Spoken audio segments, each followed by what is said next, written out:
अस्सलाम वालेकुम व्यूअर्स, मैं हूं समीना पाशा। कल के जलसे के बाद और इमरान खान साहब का जो खिताब था और उससे बड़ा जो ऐलान था, उसके बाद से अगर ये कहा जाए कि ये खान साहब का एक ऐसा यॉर्कर था कि जिसकी वजह से पीडीएम इस वक्त मुंह के बल गिरी हुई है और उसको कुछ समझ नहीं आ रहा है कि खड़े कैसे होना है और क्या उनके साथ हो क्या गया, ये बॉल आई कैसे और इसको खेलना कैसे, बिल्कुल ऑप्शनलेस नज़र आ रहे हैं, तो ये गलत ना होगा। खान साहब ने बहुत बड़ा तुरप का पत्ता इस्तेमाल किया है और इस तुरप के पत्ते का इस्तेमाल अब क्यों किया है, कल कुछ इस पे बात की थी मैंने अपने पिछले व्लॉग में, इसको थोड़ा सा कंटिन्यू करेंगे और थोड़ा सा ये बताएंगे कि हुकूमत ऑप्शनलेस क्यों है और कुछ ये भी बात करेंगे कि इमरान खान साहब ने इससे क्या क्या गेन करना है अब आगे। तो ये क्या चीज़ें हैं जो खान साहब को इस वक्त दिखाई दे रही हैं, हुकूमत का क्या रद्द-ए-अमल अभी तक इस पर आया है, उसके हवाले से थोड़ा सा रिव्यू करेंगे और कुछ ये भी बात करेंगे कि क्या अभी भी ऑपरेशन रजीम चेंज जारी है, क्योंकि बहुत सारी चीज़ें ऐसी हैं जिसके ऊपर अभी भी ऐसा लग रहा है कि मामलात कहीं ऐसा नहीं है कि हम ये समझें कि रुक गए हैं या हम ये कहें कि जनाब अब रियलाइजेशन हो गई है तो अब जनाब चीज़ें कुछ हमें और होती नज़र आएंगी, हवाओं का रुख तब्दील होता नज़र आएगा। तो क्या वाकई ऐसी सिचुएशन है या नहीं, आज़म सवाती साहब की गिरफ्तारी क्या इंडिकेट करती है। तो आज काफ़ी कुछ है जी हमारे व्लॉग में। पहले ज़रा ये बात हो जाए कि खान साहब ने जो ये ज़बरदस्त तुरप का पत्ता इस्तेमाल किया है, ये क्या ऑप्शन है। अच्छा, इससे पहले कि मैं इसको थोड़ा सा एक्सप्लेन करूं, मैं एक क्रिटिसिज्म के ऊपर गौर कर रही थी कि ये खान साहब पे बहुत लोग क्रिटिसिज्म करते हैं कि जनाब खान साहब असल में इसलिए फौरी इलेक्शन के पीछे पड़े हुए हैं क्योंकि वो जानते हैं कि इस वक्त वो मकबूल हैं, इसलिए कि उन्हें पता है कि वो गवर्नमेंट बना सकते हैं, उन्हें अच्छी अक्सरियत मिल सकती है, तो इसलिए वो इस इलेक्शन को अपने टाइम पे नहीं होने देना चाहते और चाहते हैं कि वो अर्ली इलेक्शन ले जाएं। तो मैं ये सोच रही थी कि खान साहब इलेक्शन के ऑप्शन पे कब से गए हुए हैं, क्या वो इलेक्शन के ऑप्शन से इतने बड़े बड़े जलसों के बाद जाना शुरू हुए, क्या वो इलेक्शन के ऑप्शन पे ज़िमनी इलेक्शन जीतने के बाद जाना शुरू हुए, उस वक्त उन्हें पता चला कि यार मेरी तो बड़ी मकबूलियत है तो फौरी इलेक्शन करवा लो। तो ऐसा था नहीं। हकाइक ये बताते हैं कि खान साहब इलेक्शन के ऑप्शन पर उस वक्त गए थे जब उन्हें पता चल गया था कि तहरीके अदम एतमाद अब कामयाब होने जा रही है, लोग उनके तोड़ लिए गए हैं और उसके बाद उन्होंने सोचा, अब उस वक्त तक उन्हें ये नहीं पता था कि वो लोग जो कभी किसी वज़ीर आज़म के लिए इस तरह नहीं निकले वो इस तरह उनके पास निकल आएंगे। अभी लोगों तक वो गए ही नहीं थे, अभी उन्होंने जाके अपना नैरेटिव तो बिल्ड किया ही नहीं था, अभी तो उन्होंने जाके जलसे शुरू किए ही नहीं थे, तो अभी तो उनका कोई चांस ही नहीं था कि जहाँ पे वो ये सोचते कि भाई अब मैं मकबूल हो जाऊँगा लिहाजा इलेक्शन करवा लो। उन्होंने इलेक्शन का ऑप्शन उसी वक्त दे दिया कि जब तहरीक अदम एतमाद का उन्हें अंदाज़ा हो गया, तो उन्होंने फिर, आपको याद होगा कि कासिम सूरी ने जैसे ही तहरीक अदम एतमाद को रूल आउट किया अंडर आर्टिकल 5, तो फौरी तौर पर खान साहब का एक रिकॉर्डेड खिताब नशर किया गया जिसमें उन्होंने कहा कि जी तहरीक अदम एतमाद ख़त्म हो गई है, लिहाजा वो असम्बली डिज़ोल्व करने की पोजीशन में है, तो इसलिए वो फौरी तौर पर असम्बली डिज़ोल्व करने की समरी जो है वो सदर मुमलिकत को भिजवा देते हैं और आनन फानन सदर मुमलिकत ने वो समरी रिसीव करके उसको दस्तखत भी कर दिए और असम्बलियाँ तहलील कर दी गई अपने तहीं।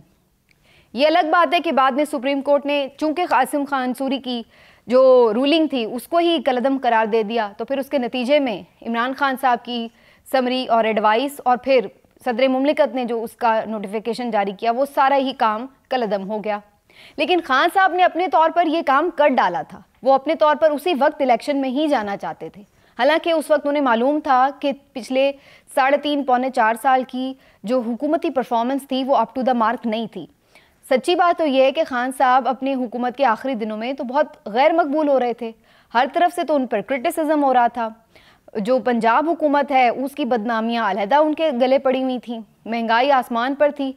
अब महंगाई की वजूहत पे बात हो सकती है कि वो इकालमी क्राइसिस था या कुछ मिसमैनेजमेंट के भी मसाइल थे, करप्शन पर वो अपना बयानिया तो बना चुके थे लेकिन उसके ऊपर आपको पता है कि ज़ीरो अमल हुआ था, किसी बंदे को ना सज़ा दिलवा सके, तो जितने वो वादे करके आए थे कोई भी हमें उस तरह से पूरा होता दिखाई नहीं दे रहा था। 2-4 चीज़ें अच्छी ज़रूर थी, सेहत कार्ड कर दिया था, डैम्स पे काम शुरू हो गया था और कुछ जो यानी मफाद आमा के शुरू कर दिए गए थे काम, लेकिन जनरली अगर आप ये कहें कि जी कोई मैसिव चेंज आ गया था तो ऐसा नहीं था। और यही वजह थी कि खुद खान साहब का अपना वोटर सपोर्टर भी उस वक्त उनसे मायूस था, मार्क माई वर्ड्स, उस वक्त उनसे मायूस था। लेकिन खान साहब ने फिर भी ये रिस्क भी लिया और इसी को ऑप्शन जाना कि अगर कोई एक पॉलिटिकल क्राइसिस बन रहा है तो फिर बेस्ट ऑप्शन ये है कि अवाम के पास जाया जाए।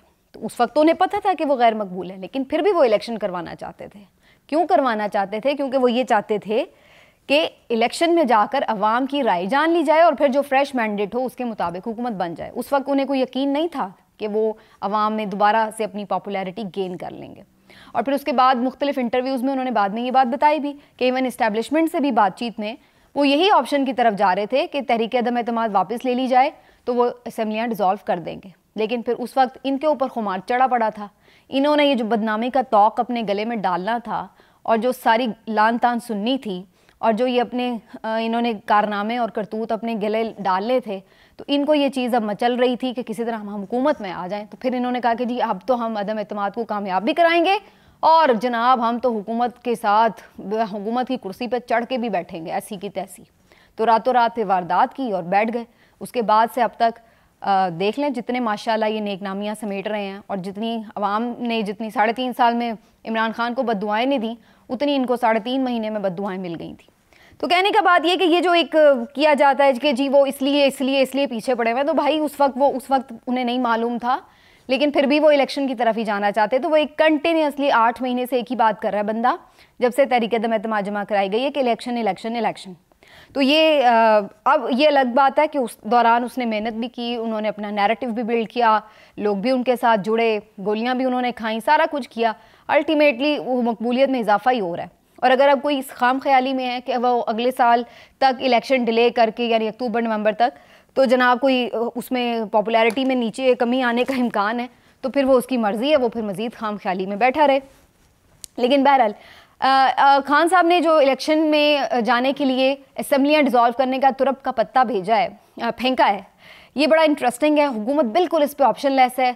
क्यों मैं ऐसा कह रही हूँ, आप उनके जो रिएक्शंस हैं उस पर ही देख लें। राना सनालो साहब क्या फरमा रहे हैं, हम अदम एतमाद ले आएंगे। मतलब आप मुल्क के वफाकी वज़ीर दाखिला हैं और आपको इतनी भी बात मालूम नहीं है आइनी तौर पर कि जब असम्बली का सेशन जारी हो तो अदम एतमाद तो आप ला ही नहीं सकते। पहली बात तो ये है। तो आप इस किस्म की बोंगियाँ मार रहे हैं आके टीवी के ऊपर। दूसरी बोंगी शर्जील मेमन साहब मार रहे हैं, इतना सा जलसा ये तो मैं कल कर दूंगा। तीसरी बोंगी एहसन इकबाल साहब मांग रहे हैं ये CPAC को सबूताज करने की साजिश है। कोई और आता है वो बोंगी मार देता है। मतलब आप भाई वो बंदा असम्बलियाँ ख़त्म करने जा रहा है, आप क्या करेंगे, कैसे रोकेंगे, ये नहीं बता रहे।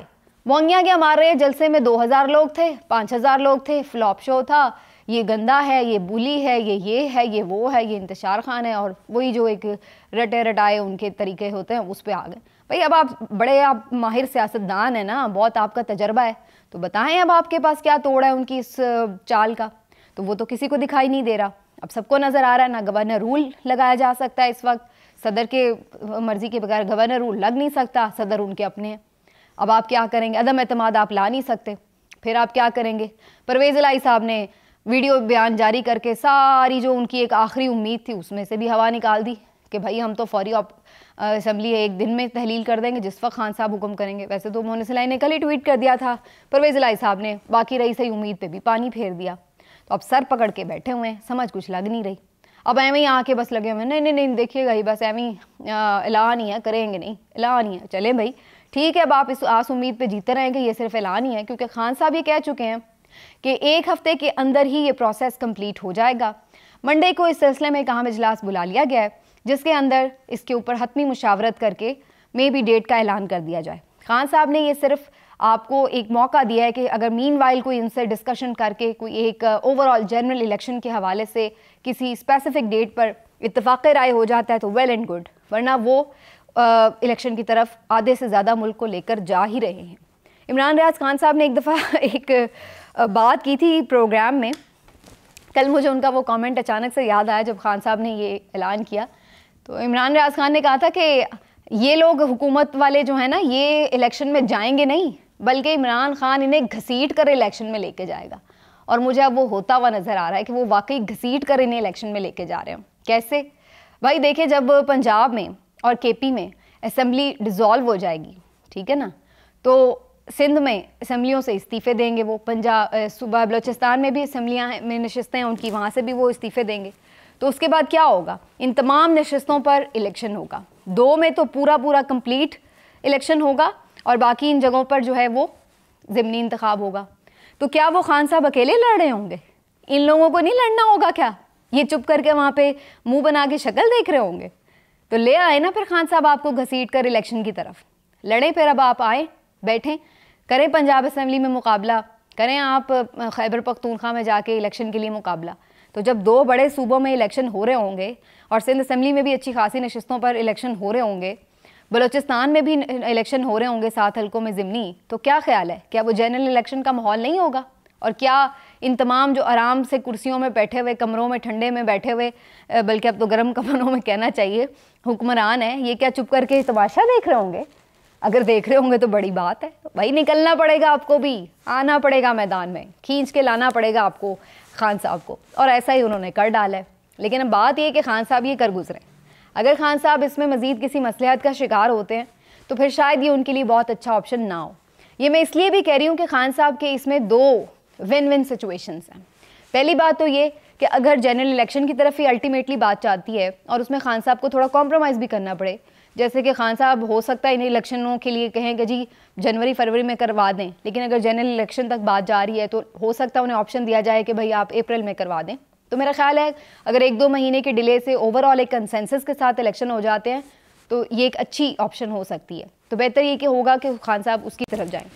दूसरी चीज़ ये कि अगर ये लोग फिर भी हठधर्मी का शिकार रहते हैं कि नहीं जी आधे से ज़्यादा मुल्क में बेशक इलेक्शन हो रहा है, हमने वज़ीर आज़म की कुर्सी नहीं छोड़नी, उसके साथ चिपके ही रहना है, तो चलें भाई मर्ज़ी है आपकी, लेकिन फिर उसमें होगा क्या? खान साहब आराम से केपी में पहले से ही 2/3 मेजॉरिटी है, उसको रिटेन कर सकते हैं।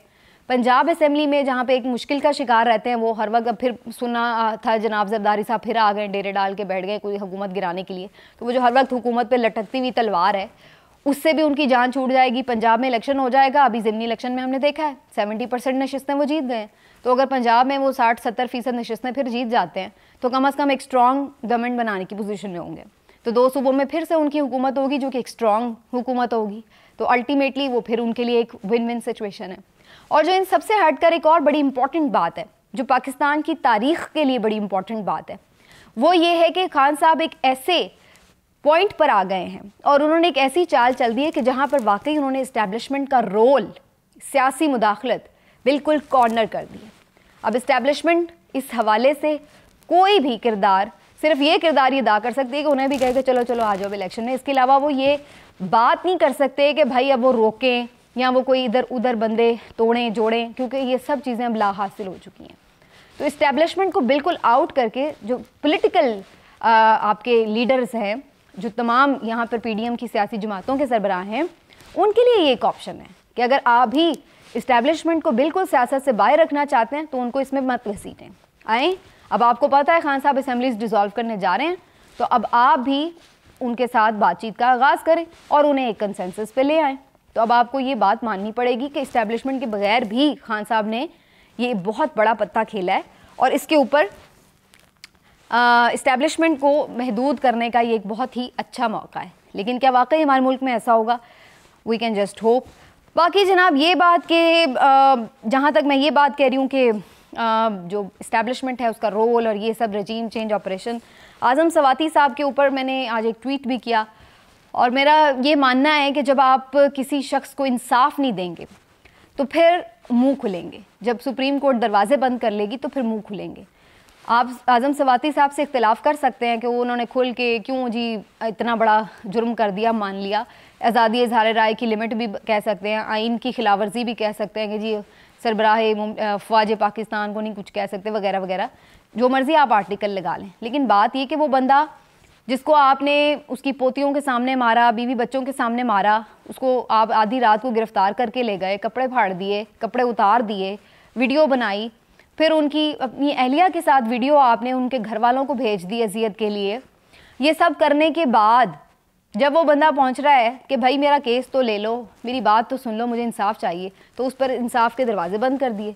मीडिया ने मुंह बंद कर लिया, सुप्रीम कोर्ट ने आंखों में उंगलियां दे दी, कानों में उंगलियां दे दी, कोई आवाज़ नहीं सुन रहा उसकी, कोई आवाज़ बन नहीं रहा उसकी, तो फिर वो क्या करेगा? फिर जब ऐसा बंदा, जब आपने वो देखा है ना कि कमज़ोर अगर जानवर लड़ा हो, कोई ताकतवर उसके साथ ज़बरदस्ती कर दे, तो फिर आखिर में वो भी हल्का फुल्का पंजा मार ही देता है, क्योंकि उसका खौफ, वो कहता है यार मेरी तो कुछ सुन ही नहीं रहा। वो फिर जितने जोगा होता है बेचारा वो वही काम करता है।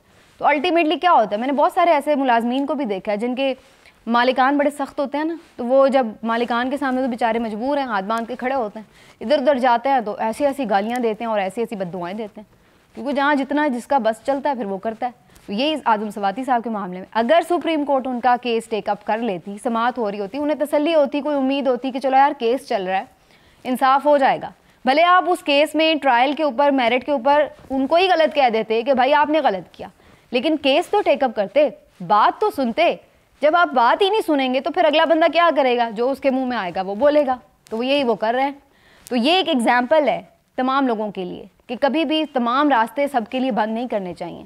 थोड़ा सा सांस लेने का जो मार्जिन है ना वो देना चाहिए, वरना फिर आपके सांस लेने का मार्जिन कम होता जाएगा। तो ये बात याद रखने की है। इसमें हमारे सिस्टम के लिए भी एक लर्निंग लेसन है, जो कि हमारा सिस्टम इंशाल्लाह कभी लर्न करेगा नहीं, अभी तक तो नहीं हमने देखा। लेकिन इससे ये भी एक तासुर मिल रहा है कि अगर कोई बहुत खुशगुमानी में है कि ऑपरेशन रजीम चेंज बिल्कुल ख़त्म हो गया है और आइंदा उसके असरात हमें बड़े जल्दी नज़र आएंगे, तो अभी फ़ौरी तौर पर तो ऐसा होता नज़र नहीं आ रहा, लेकिन इसके लिए हमें थोड़ा सा वक्त इंतज़ार ज़रूर करना पड़ेगा। मिलते हैं अगले वीलॉग में। अपना ख्याल रखिए। अल्लाह हाफ़िज़।